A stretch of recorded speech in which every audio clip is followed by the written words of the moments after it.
The light on Mount Olympus is an eternal, non-committal white, a kind of perpetual noon that eliminates the dramatic shadows and rich colors that mortals rely on to mark the passage of time. There is no subtle gradient from dawn to midday, only an unchanging, diffuse brilliance that reflects coldly off the smooth, unblemished marble surfaces of the great halls. Immortality for the majority of the Greek pantheon was a state of high stakes, dramatic passion punctuated by long stretches of profound, systematic boredom. Their emotions were grand, their projects cosmic, but the sheer predictability of eternal existence meant that novelty was the most precious and rarest commodity.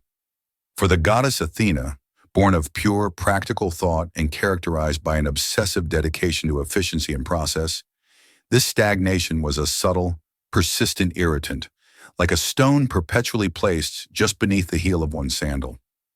This particular celestial morning, which had followed a millennium of identical celestial mornings, found Athena in her private chamber. She was finishing a detailed 20-page treatise on the optimal angle for the rudder post of a new design of trireme, a minor adjustment that would reduce hydrodynamic drag by 0.08%. The work was technically stimulating, but ultimately complete, filed, and forgotten. The hours stretched ahead, vast and empty. She needed a problem that was not grand, like manipulating a war, or abstract, like solving a philosophical paradox, but one that was tangible, chemical, and stubbornly resistant to a quick, godlike fix. Her gaze drifted down through the atmosphere to the mortal world, focusing specifically on the ubiquitous olive tree, Olea europaea. The olive tree was already revered. It was Athena's great gift to the Athenians. Its oil a substance of immense utility, food, light, preservative, lubricant, and perfume. It was a sturdy, tenacious, and perfectly designed plant, capable of surviving the arid, rocky soil and the intense, dry heat of the Mediterranean summer. But the fruit itself, the raw olive, was a flaw, a singular point of inefficiency in an otherwise perfect system. When picked directly from the branch, the olive contained a dense concentration of lycopene, a bitter phenolic compound. This bitterness was not a subtle flavor to be acquired, but a violent chemical defense mechanism. It was intensely acrid, astringent, and repulsive, clinging to the tongue and throat with an immediate, overwhelming force. Mortals understood its value only through the oil it yielded. The solid fruit was universally rejected, left to wither or be consumed by insects, an annual reliable waste product. This interested Athena. It was a mundane chemical puzzle, a tiny, perfect imperfection in the grand, predictable tapestry of nature. Her objective was not to change the nature of the fruit. The compound itself was vital for the tree's health and resistance to pests, but to devise a reproducible, low-technology process for neutralizing the bitterness, using only the simplest tools available to the Bronze Age farmers. It was a mission of culinary reductionism, a slow war against a bitter molecule. She descended from Olympus, quietly without ceremony, landing in a dense, dusty grove on a sun-drenched slope in Attica. Her first step was an act of meticulous, patient inventory. She spent the better part of a mortal morning simply picking the fruit, not indiscriminately, but systematically classifying them. She noted the differences in maturity, the pale green olives, the slightly yellowing olives, and the fully purple-black olives. She understood that the all-European concentration would vary, and therefore her process would need to account for this chromatic variability. She worked in silence, the only sound the faint dusting shh of her robes against the dry foliage, and the dull, rhythmic plink of fruit dropping into her wide, bronze collecting bowl. This was repetitive, back-straining work, requiring her to bend, stretch, and focus on the underside of leaves for hours, the hot, dry air radiating off the dusty ground and the thick, waxy leaves.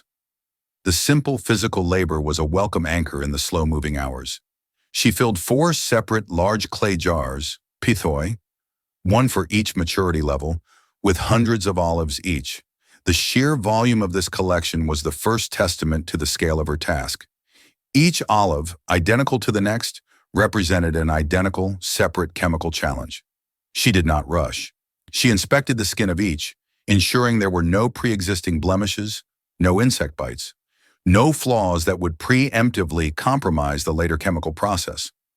The final result was 4 sealed jars, a total of perhaps 10,000 individual olives sitting on the ground, demanding to be rendered edible. Her first experimental approach, detailed for hundreds of lines in her mental notebook, was based on aggressive neutralization, a direct attack on the bitter compound using the strongest available solvent. The most potent chemical readily available to mortals was lye, derived from leaching wood ash with water. This was an extremely caustic, basic, alkaline solution, known to break down fats and organic materials rapidly, the very basis of early soap making.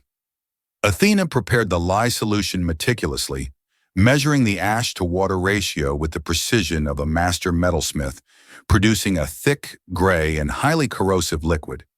She poured the solution over the first jar of pale green olives, submerging them completely. The expectation was that the strong chemical agent would quickly penetrate the skin and dissolve the bitter oloropion.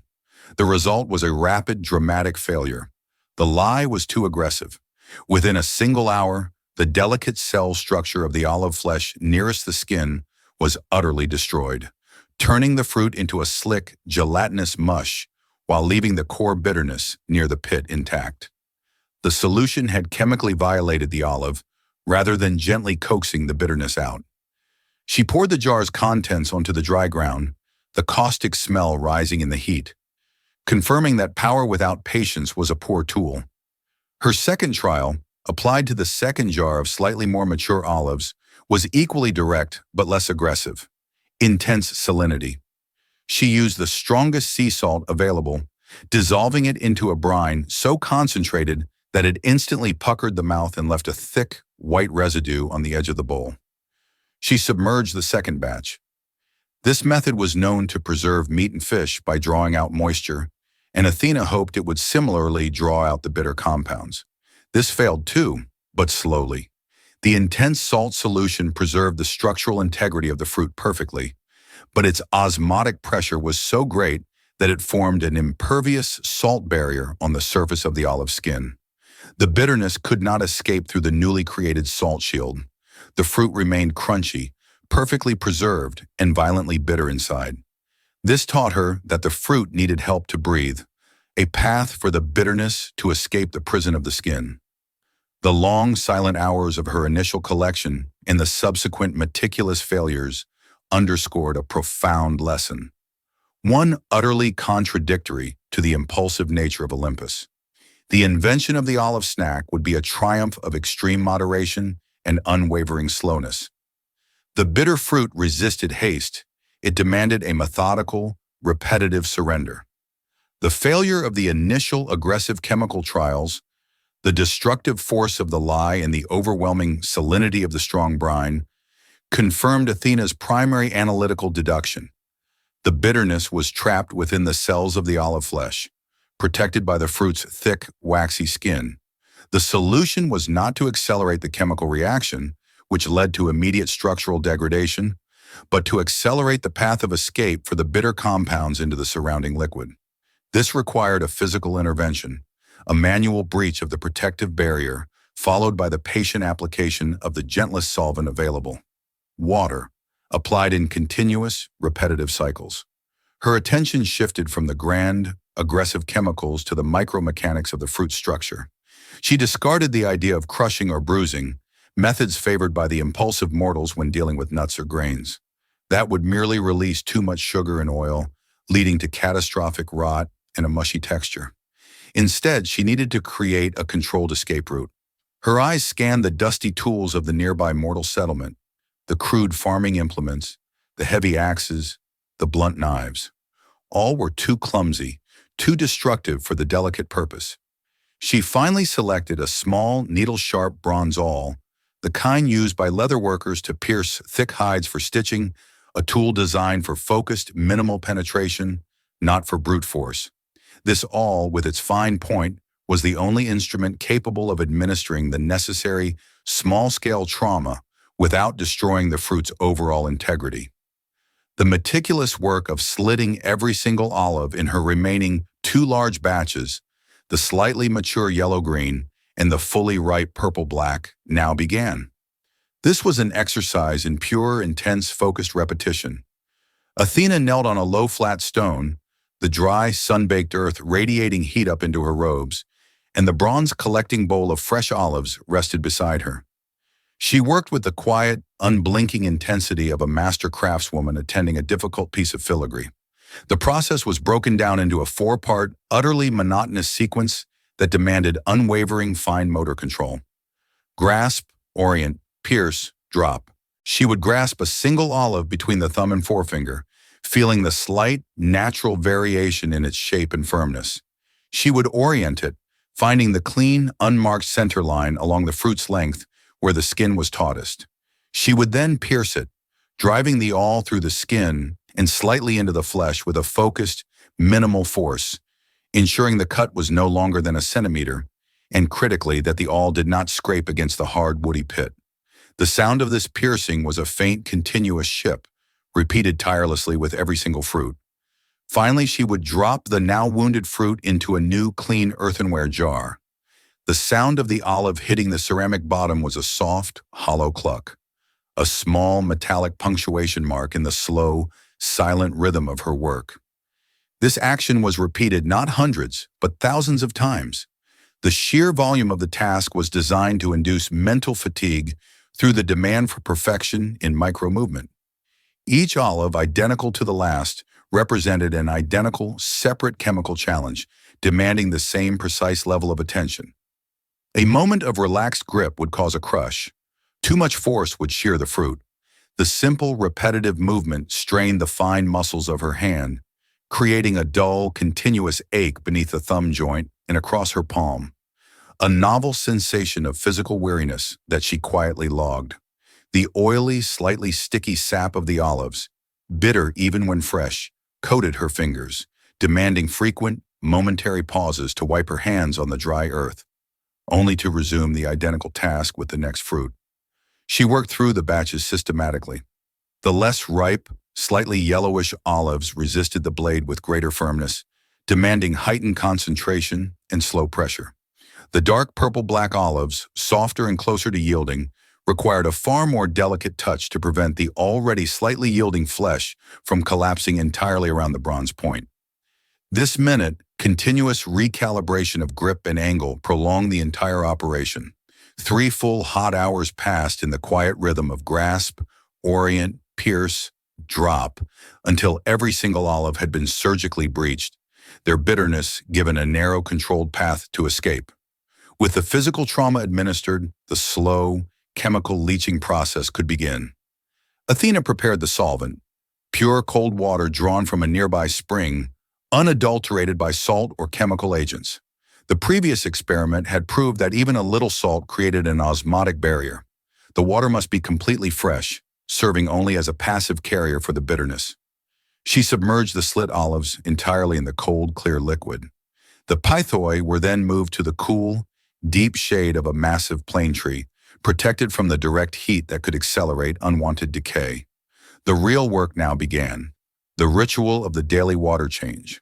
This routine, repeated at the same precise time every day, became the inescapable anchor of her project.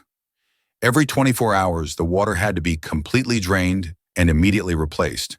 This was done to ensure the bitter compounds that had leached into the water were physically removed from the environment before the concentration of oleuropein in the solution could equalize with the concentration remaining inside the olive flesh, which would effectively halt the process. The bitterness had to be constantly coaxed out into a fresh, empty carrier. The sequence of this monotonous daily maintenance was itself an exercise in focused tedium, repeated throughout the entire first phase of the cure. She would approach the jars precisely at midday. She would gently tip the heavy pithos, tilting it slowly to pour the used water onto the thirsty ground nearby, taking extreme care not to lose a single olive. The expelled liquid, initially clear, was now a viscous, murky yellow-brown, the visible chemical evidence of the oleuropein being flushed out.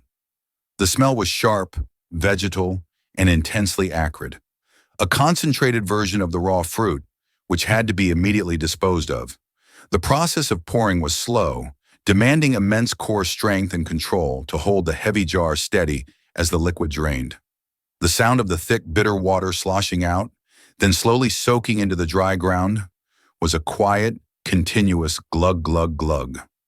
Once fully drained, she would immediately pour in the fresh, clear water. The rush of the new, cold spring water flowing over the slit, submerged olives was a sharp, cleansing hiss, momentarily cooling the clay of the jar.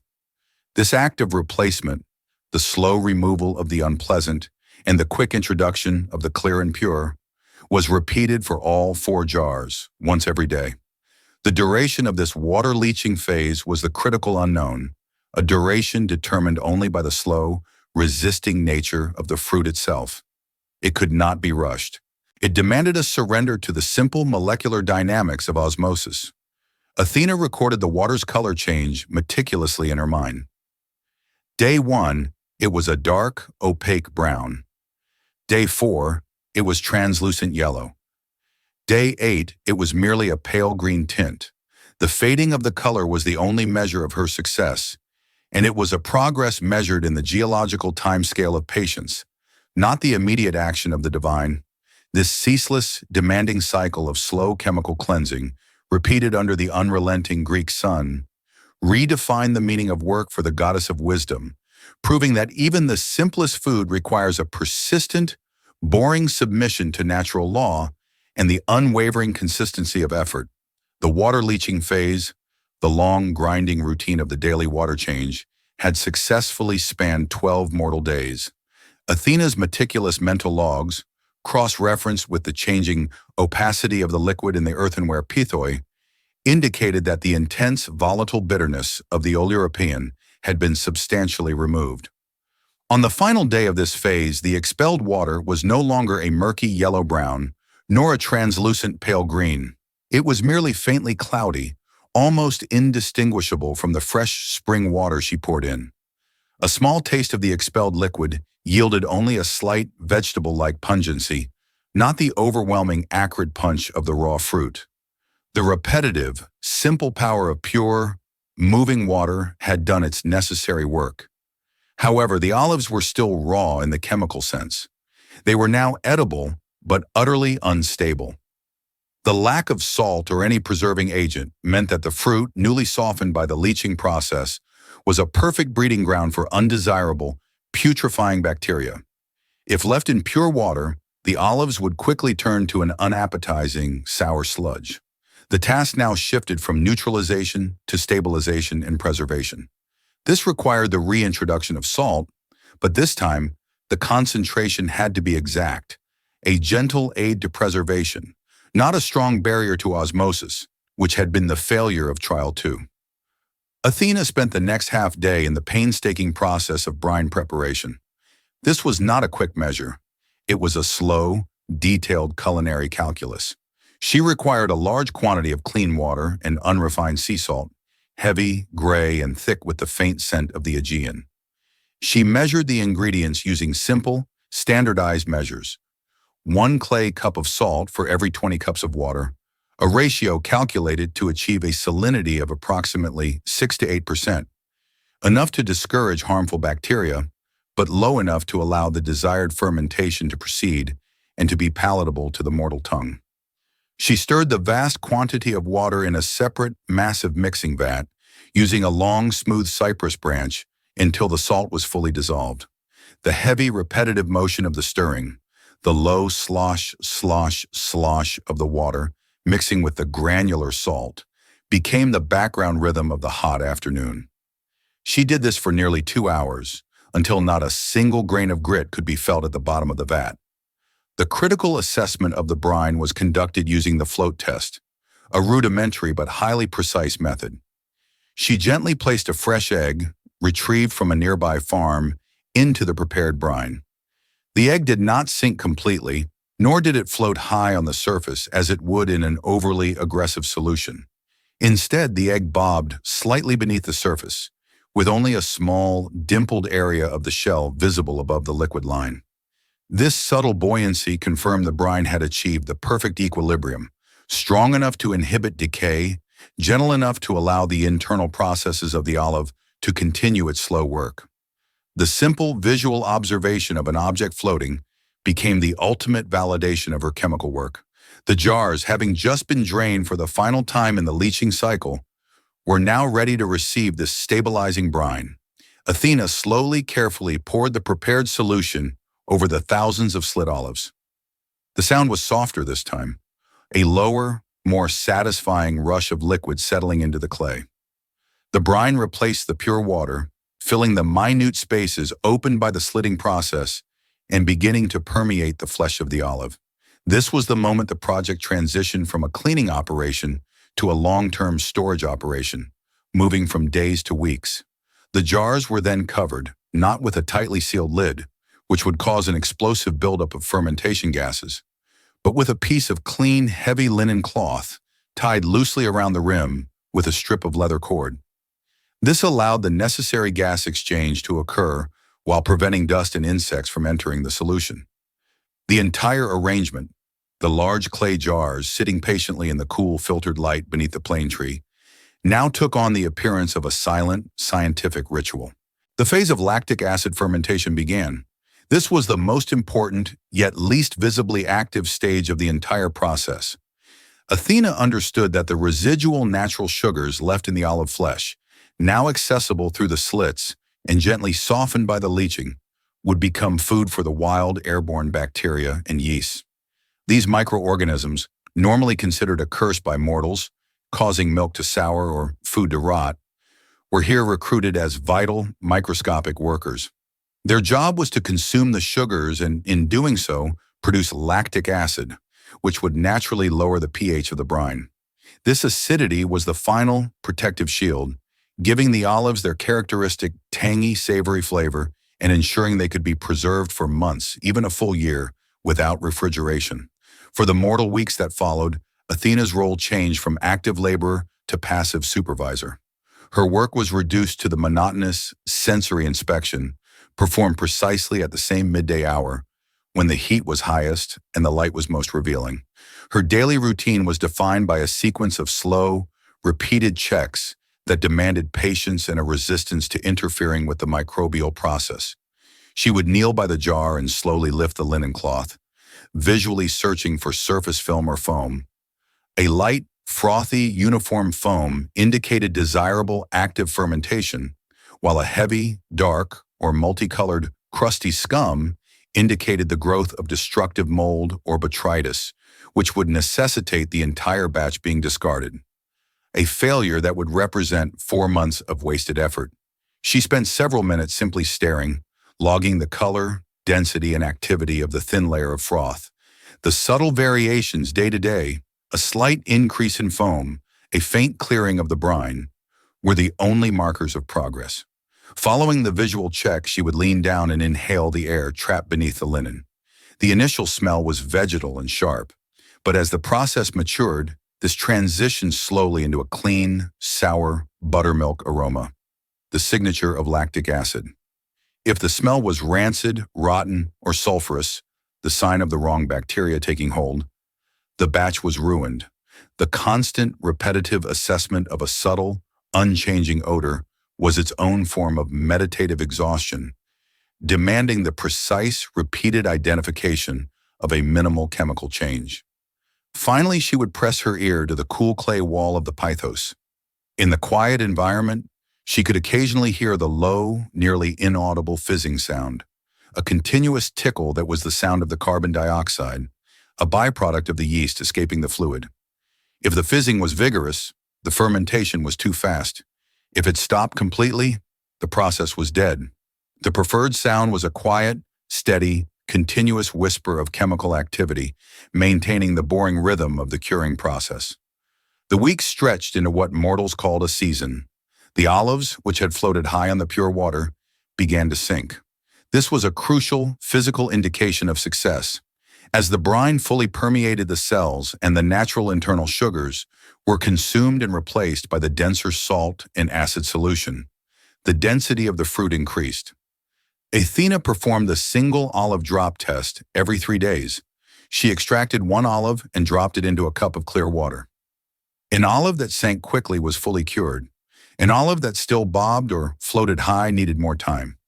Day 40, they still floated slightly. Day 55, they sank slowly. Day 70, they dropped with a solid, quick plop to the bottom of the cup. This slow, persistent descent confirmed the internal transformation. The long wait was over. Athena retrieved a final sample, rinsing the olives 6 times in fresh water to remove the surface brine. She cut one of the large purple-black olives from pit to flesh with a sharp, clean knife. The flesh was firm, the color a deep, rich wine-stained purple. She placed the piece on her tongue. The taste was no longer bitter.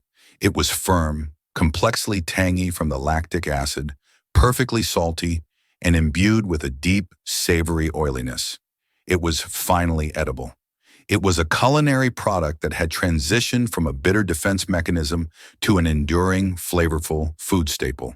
A quiet, enduring victory achieved not through divine fiat or force, but through the humiliatingly slow adherence to the laws of chemistry and time. The total elapsed time for the successful experiment was now approximately 3 mortal months, a period she logged with characteristic, monotonous precision. The final, confirmed taste of the cured olive marked the end of the long chemical journey of neutralization and fermentation, yet it heralded the beginning of the final, equally tedious stage: long-term stability and palatability refinement. The olives were now edible, firm, and savory, but they were still heavy with residual lactic acid and salt from the 3 months of brining. They required a final extensive rinsing and conditioning before they could be stored permanently. This was not a quick dip. It was a necessary and repetitive ritual of water replacement, intended to dial back the intense preservation chemicals to a manageable level for consumption. Athena began the final wash cycle. She drained the acidic brine, noting the thick, slightly viscous texture of the expelled liquid, and refilled the pythoi with fresh, cool water. This water had to be changed 3 times daily, not 12 times like the initial, aggressive leaching, but 3 times a day for 3 consecutive days. The work demanded nothing but time presence and manual labor. She had to move the heavy jars, pour the water, and refill them at precise 8-hour intervals, ensuring the continuous, gentle removal of the surface salt and acid. The sound of the clean water flowing over the already cured fruit was duller now, a familiar deep thump as the liquid settled, marking the end of one process and the initiation of the next. Over the course of the 72 hours, the taste of the rinsed fruit became noticeably milder, less aggressively acidic, achieving a pleasant, earthy balance. Once the rinsing was complete, the olives were carefully dried. This involved laying them out on clean, flat-woven rush mats in a single, shallow layer, exposed to the ambient warmth of the afternoon sun, but carefully shielded from dust and direct, scorching heat. The drying was a slow, visually demanding task. Athena rotated the olives every hour using a flat wooden paddle, ensuring that no single olive remained stationary long enough to develop a soft, damp spot that could invite spoilage. The sound of the paddle gently shuffling the fruit, a soft, whispering rattle, was the only sound accompanying this long, monotonous period of dehydration. It was during this slow drying period that Athena conceived of the 2 ultimate enduring methods of storage, each designed to lock the finished product into a state of permanent, delicious inertia: the brine-preserved, oil-infused method and the salt-packed, dry-cured method. Both required intense, monotonous manual preparation. The brine-preserved, oil-infused method was designed for immediate consumption and rich flavor. Athena selected her finest pottery, tall, narrow-necked jars with airtight cork stoppers. She carefully placed the rinsed and dried olives into these jars, but she did not stop there. She realized that the inherent flavor of the olive could be enhanced and secured by the very substance the tree was already famous for: olive oil. The oil, being a non-water-soluble fat, would form a perfect, continuous barrier against the air, preventing mold or oxidation. She selected a quantity of the finest, cold-pressed oil, a thick, greenish-gold liquid with a low, fruity smell, and began the slow, precise work of layering. The process of layering was repetitive and scent-focused. First, a thin layer of oil was poured into the bottom of the jar. Then, a single layer of olives. Then came the flavoring agents, meticulously chosen and prepared.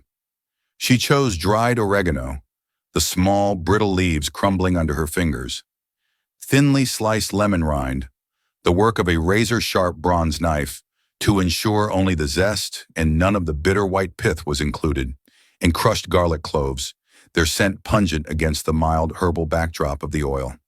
She layered the olives and herbs in oil, layer upon layer, for nearly an hour until the jar was full. The final critical step was to ensure the oil level completely covered the topmost olive by a margin of at least 2 finger widths. The visual effect was beautiful. The deep purple of the fruit, the white slivers of garlic, the dark green herbs suspended in the amber oil. But the act itself was purely about creating an anaerobic seal. This slow, thick pouring of oil and the precise manual placement of each crushed clove and herb leaf was a long, quiet meditation on preservation, locking flavor molecules into the fat cells. The salt-packed, dry-cured method was designed for maximum longevity and an entirely different texture. For this, Athena used large, shallow terracotta bowls.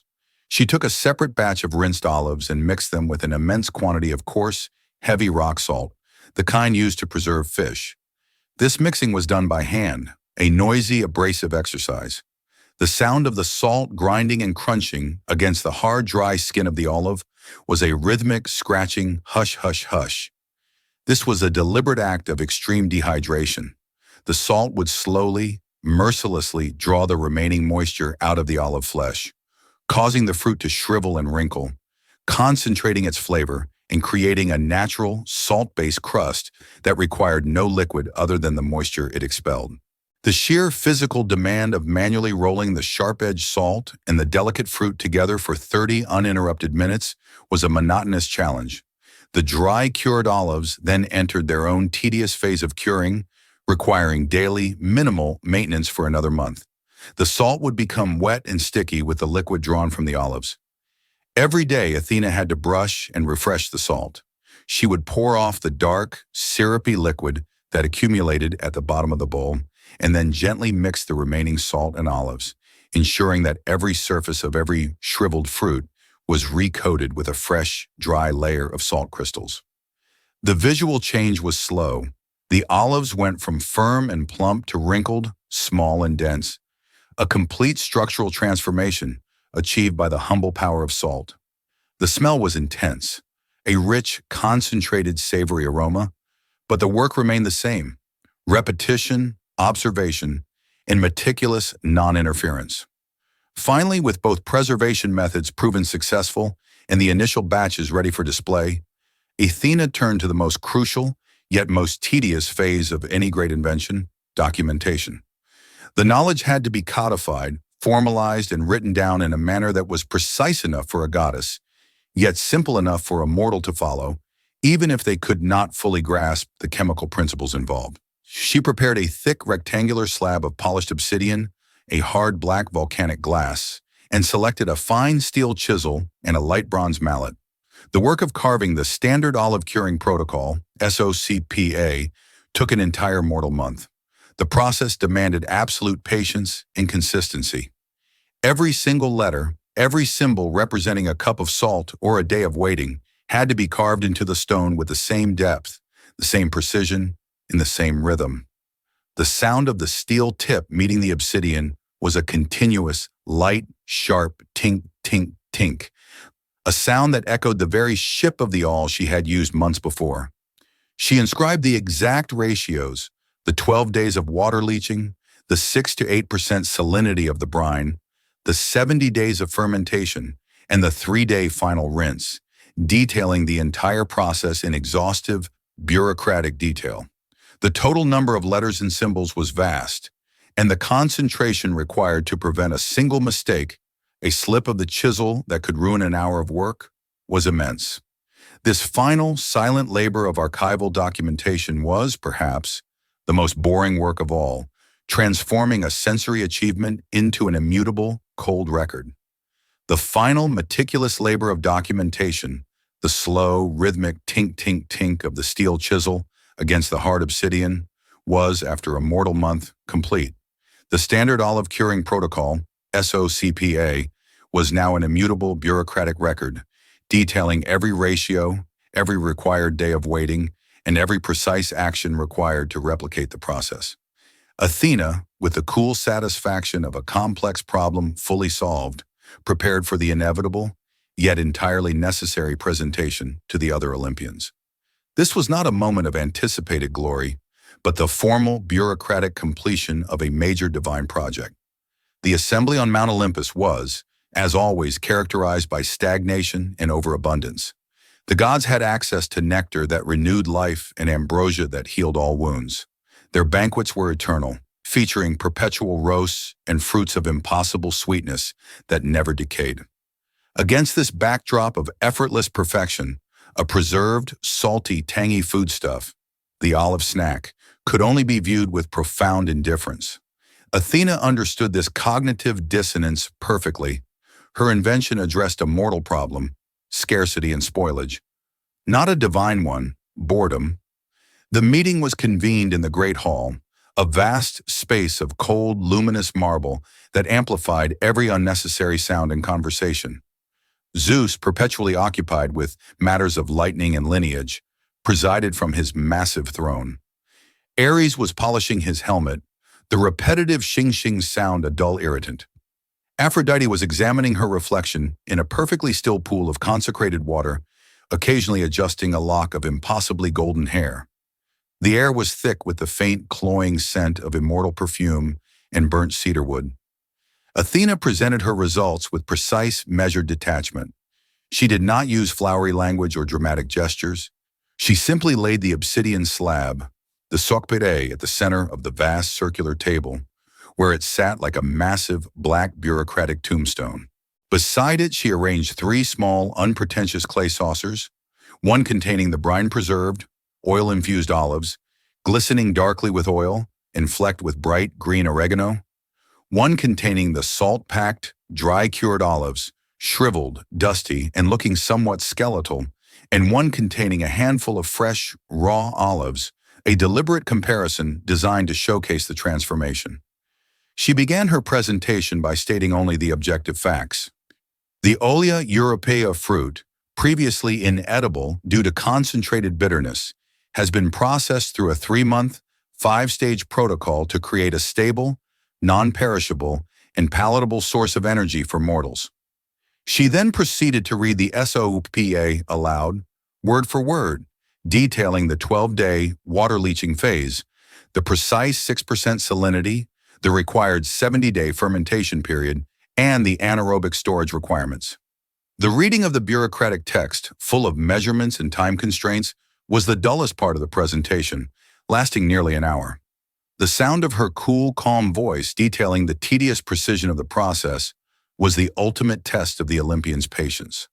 The reaction was exactly as predicted, a vast, echoing yawn of indifference.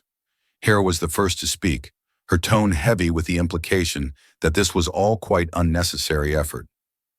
You spent 3 months treating a fruit whose oil we already gave them? What is the necessity of this complexity? Surely a quick flick of a wrist and divine fire could have simply removed the bitterness? She missed the point entirely, which was that the entire project was an exercise in mortal methodology, using only available resources, salt, water, time, to solve a problem without divine shortcuts. Ares, looking up briefly from his helmet, merely grunted. Too small, too quiet. Does it assist in the rapid transport of large groups of heavily armored men? No, it is irrelevant. He dismissed the culinary triumph because it was not a weapon, a testament to the gods' bias towards dramatic, visible action over quiet, enduring utility. Even Apollo, the god of music and harmony, found the process lacking in poetry.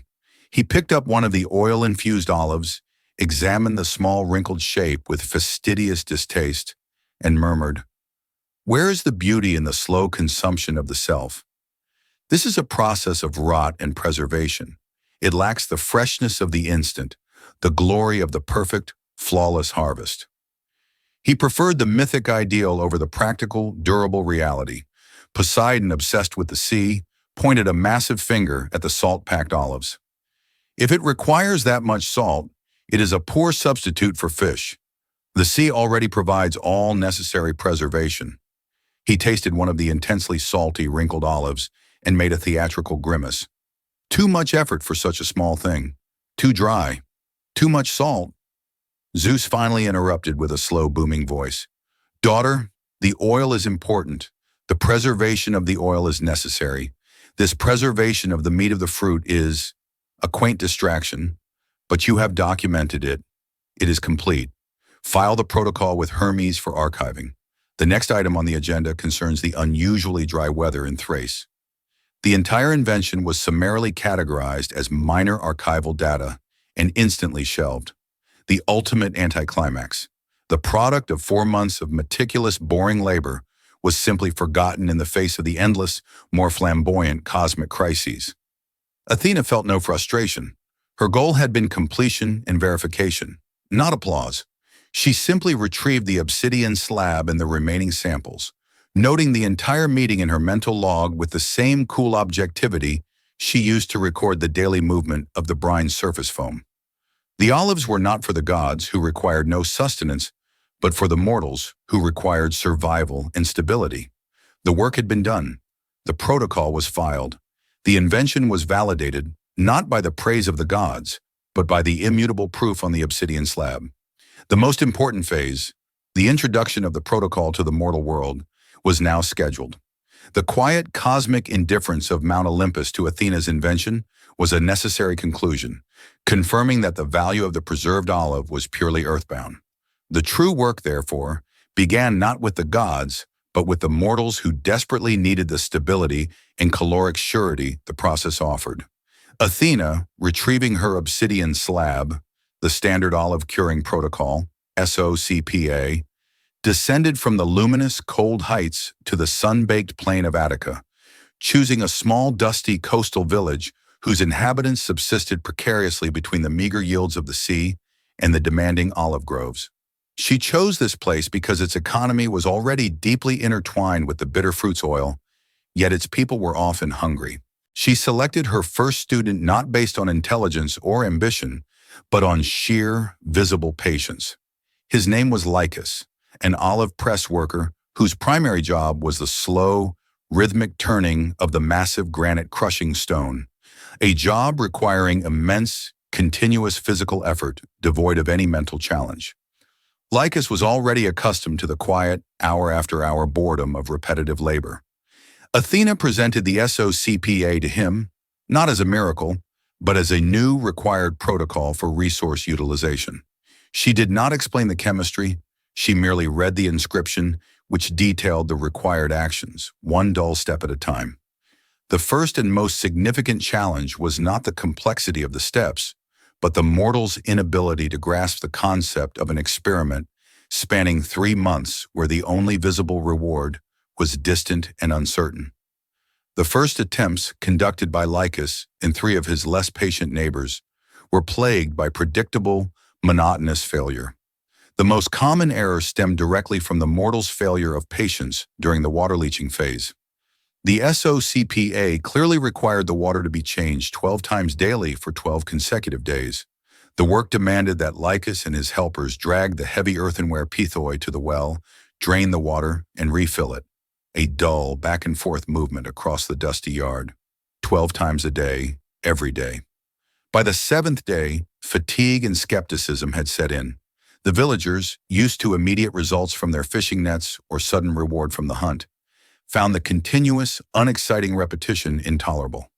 On day 8, Lycus's helper, bored by the unchanging labor, decided to cut the process short. He changed the water only 6 times that day, reasoning that the water looked cleaner than before. This deviation, subtle and seemingly minor, was enough.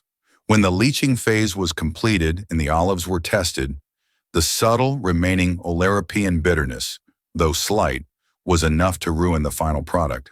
The taste was not violent, but it was off, a persistent, acrid aftertaste that rendered the olives inferior and unsaleable. Athena calmly recorded the deviation, incomplete leaching, deviations 6 to 12, and the resulting failure in her notes. The entirety of the first batch, 3 months of potential food, was lost to minor human impatience. The second major failure occurred during the brining and fermentation stage. The SOCPA demanded a precise 6% salinity solution, the perfect equilibrium demonstrated by the egg float test. Remembering old preservation techniques used for fish, which demanded aggressive, heavy saturation to prevent immediate rot, Lycus's chief competitor, a farmer named Corydon, was unwilling to trust Athena's low, subtle salt ratio. He secretly added an extra cup of coarse sea salt to his pithos during the final pouring, increasing the salinity to nearly 10%. The result was instantaneous chemical stability, which delighted Corydon, but complete microbial arrest. The intense salt acted as a chemical barrier, instantly killing the delicate, wild lactic acid bacteria required for the slow internal transformation. The brine remained clear, not cloudy, and the low, comforting, fizzing sound of fermentation never began. After the 70-day period, when the jar was opened, the olives were preserved but were incredibly tough, inedibly salty, and possessed none of the characteristic savory tang. The salt had prevented rot, but it had also prevented flavor. Corydon had traded simple bitterness for intense, dry salinity, another failure of the boring, necessary restraint demanded by the protocol. Athena simply recorded the failure. Excessive salinity, brine too clear, fermentation absent. Athena's teaching method was not one of inspiration, but of relentless quality control. She did not shout or punish. She merely returned to the obsidian slab and, using a long, slender bronze pointer, traced the exact inscription of the failed step. She forced Lycus to remeasure the salt not with a handful, but with her mathematically precise clay cup, and to mark the shadow of the sun on a large vertical stone to enforce the precise 8-hour intervals of the water change. Her daily routine in the mortal village became as monotonous as the leaching process itself. Check the color, check the smell, check the salt measurement, enforce the time. She spent hours simply watching Lycus pour water, correcting the angle of his hand to prevent spillage and ensuring that every single slit olive was submerged beneath the brine. The work was less about divine revelation and more about the humiliatingly tedious task of enforcing human adherence to a simple schedule. She was a divine clock watcher and measurer of salt. The true test of Lycus's endurance came during the 70-day waiting period of fermentation. Mortals, governed by the short cycles of their seasons and the immediate needs of their stomachs, struggled immensely with this gap in time. The jar sat still, apparently doing nothing, day after day, week after week. The urge to open the lid, to peek inside, to taste and check, to interfere, was almost irresistible. On day 45, one of the helpers, convinced that the jar was either rotten or perfect, quietly lifted the linen cover and stuck a rough wooden spoon inside to retrieve a sample. The small, quick exposure to the atmosphere allowed a rapid influx of airborne Cetobacter, the bacteria that turns wine into vinegar, which quickly began to thrive on the surface.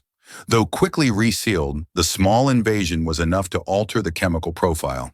The final olives were vinegary, acidic, and harsh, completely lacking the smooth, mellow tang of lactic acid. Athena's patience was absolute. She merely pointed to the section of the SOCPA concerning anaerobic storage and logged the mistake. Lid breach, contamination via atmospheric exposure.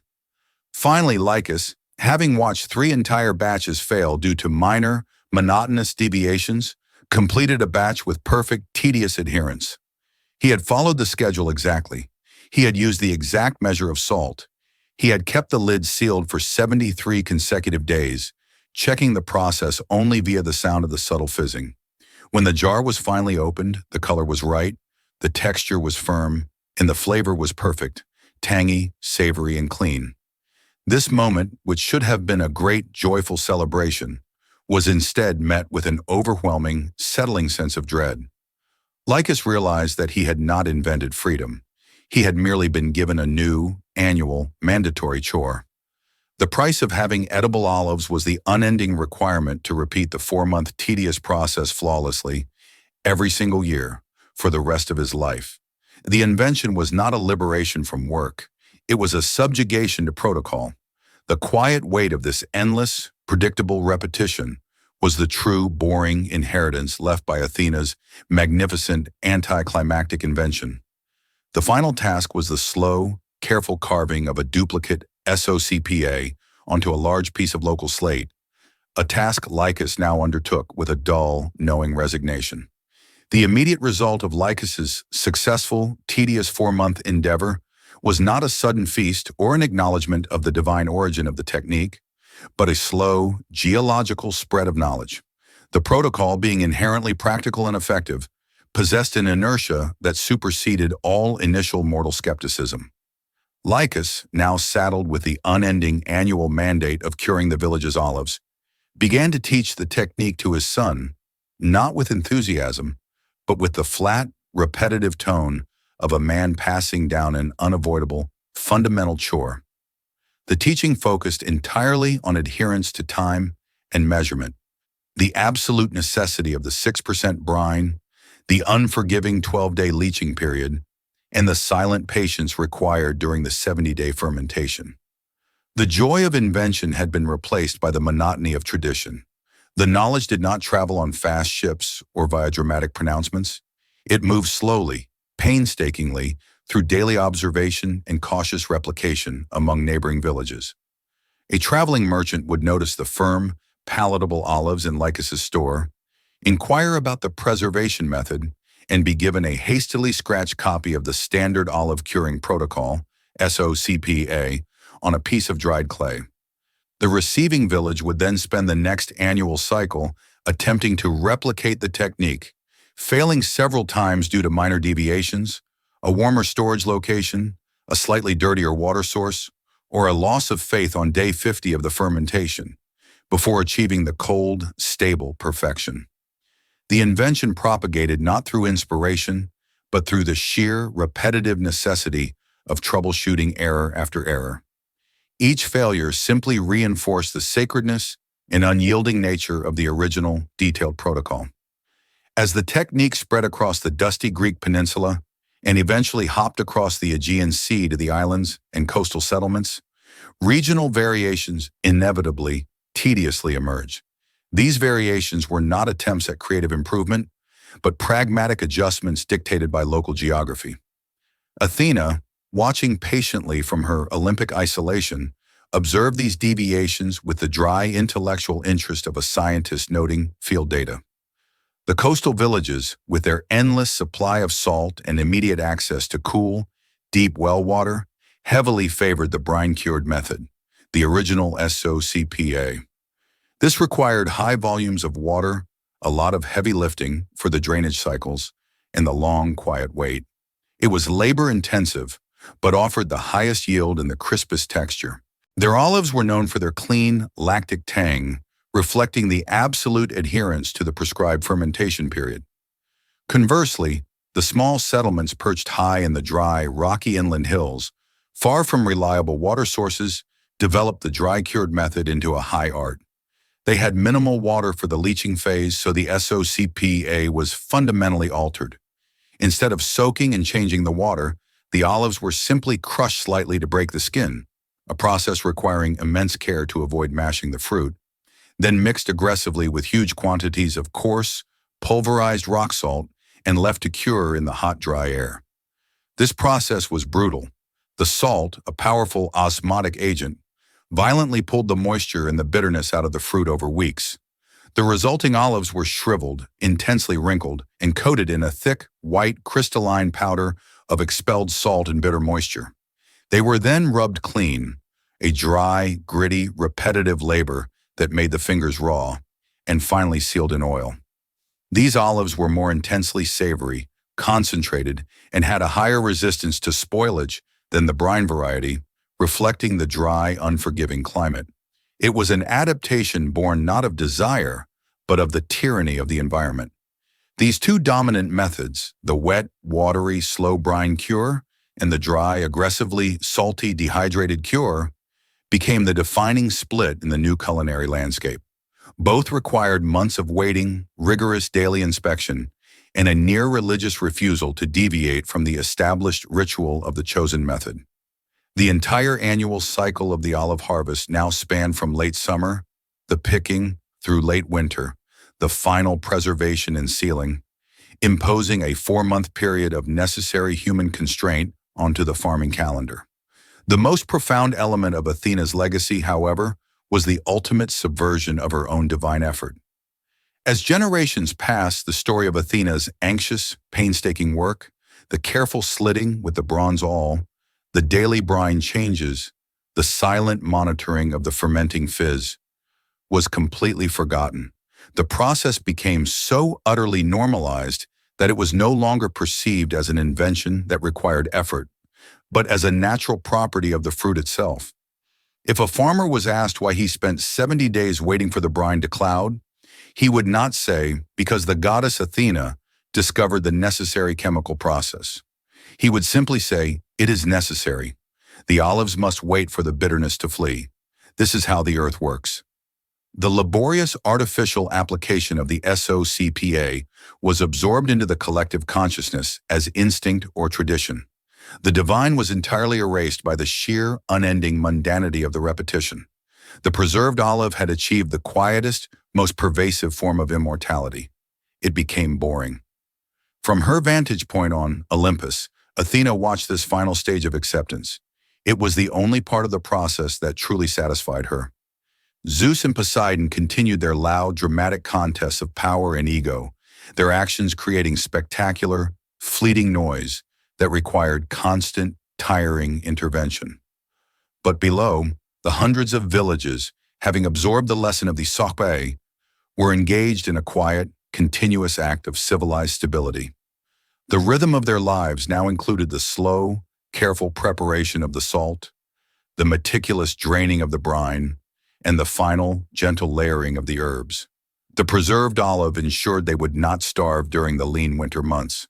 It was a foundation of quiet survival.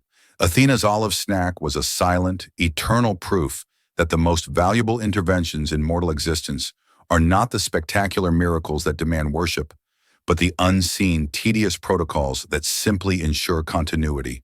Her invention did not grant glory, it granted boredom, the necessary, repetitive, life-sustaining boredom that frees the mind from constant worry over the next meal.